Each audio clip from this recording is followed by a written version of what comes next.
Well, John Vines always used to say, well, there were two things, I suppose, that he always drummed into us was don't start teaching until you see the whites of their eyes. But also, whatever you imagine as your starting point, rather like doors going into a room, take one step back and frame it again, because you may be starting too deeply in as far as the subject's concerned, as far as the class is concerned. And how does that work in practice? Give me an example of that. Well, take my point about starting people's assumptions. When I go into a lesson, sometimes if I'm talking about, say, what did the church courts do in the 16th or 17th century, I would start with questions about what do people think about laws and how laws are effective and why they're effective and what kind of laws we have in any given society.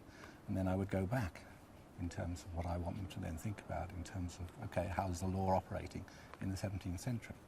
So it's rather like those radio programs, The Long View or something like that, or History in Our Time.